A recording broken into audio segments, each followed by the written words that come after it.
So E3 was when we kind of unveiled our multiplayer. We have our multiplayer beta out now on PS3 and PC with Xbox 360 coming soon, and the reaction was great because I don't think a lot of people expected us to have like hands-on multiplayer that far out from launch. We launched on October 12th. So everyone got hands-on at E3. We actually gave kind of our Battlefield Bad Company 2 guys, we call them in the gun club, they got early access to it.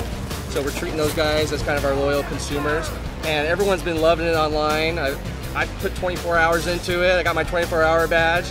But there's guys on there that have like already 4 days straight on it. So everyone's really enjoying the 2 different modes we have on there. Some of the press and obviously the consumers really feel like it's a really good balance between kind of some of the faster paced competitors out there and what Battlefield brings to it. So it's got that great skill system that Battlefield has, and that ties in perfectly with our Tier 1 operator, these very skilled, operators in the field. And the whole ranking system up to that bearded guy halfway through, people are really excited about. We actually cut it off right before you get that guy in the beta, so people are a little upset that they don't get to play that. You gotta buy the game to get that guy. But yeah, people are excited about that kind of blend. It's very quick respawns, much faster than a Battlefield game, but still has that kind of tactical feel and kind of that very close combat of Battlefield, and vehicles as well. We have Scalpel and we have Hammer. So the Scalpel is like the Tier 1 operators, right? Every bullet has a purpose. These guys know how to get in. They have limited ammo, usually lighter weapons so they can move. But we also have what's called the Hammer, and this is kind of the US Rangers. These are the guys that are coming in on the big Chinooks. This is our Normandy in the desert, right? They're landing on the Shikot Valley. Lots and lots of guys, bigger guns, including the SAW that we're seeing here today. And really, they're not quite the precision type war. They're in there for the big army. They're in there to get in and clear guys out.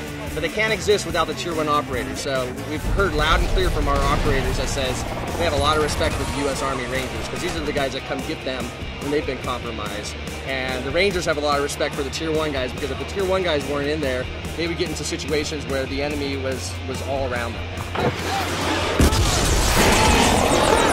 It really is about the reboot of the franchise. It's been around for 11 years, always been in World War II, and always about that story of the soldier, right? So, to be honest with you, World War II is not quite as relevant maybe as it has been in the past. It's been done quite a bit. So we knew we needed to go to a new theater of war, and we had this great relationship with this one Tier 1 operator.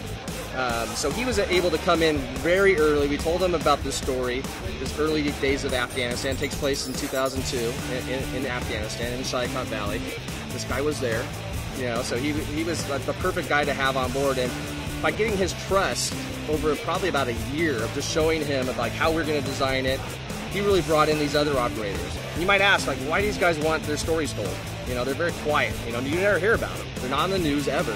But they know the story's going to be told by somebody, and if it's told by like maybe a film production house or someone that doesn't have the resources that we have, it's going to be wrong. They don't want that to happen. So they found the partner that they trust with EA, and specifically our executive producer and our team at EA LA.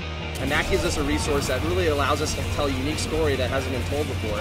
Again though, it's about the soldier, it's about the Tier 1 operator, it's about the Rangers. It's not about the war in Afghanistan. That just happens to where these guys take place, right? This is where their story takes place. It takes over the course of about 3 or 4 days. It's based on real stuff that happened, real locations, Gardez, Bagram, but our characters are fictitious, but they're certainly inspired by real world characters.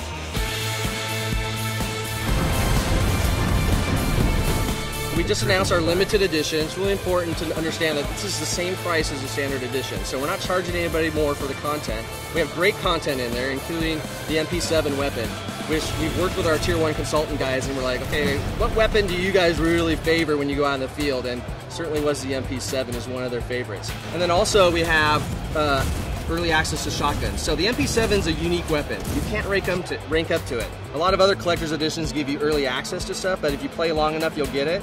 So this MP7 is, you just got to go buy the game in the first couple weeks while the limited edition is out. We're not charging you any more money for it. You just got to be one of the first ones to get it, and you'll be able to run around with this MP7 and no one else will ever get that gun. We also have early access to different shotguns, so you really get a day one advantage by picking up the limited edition. Get down!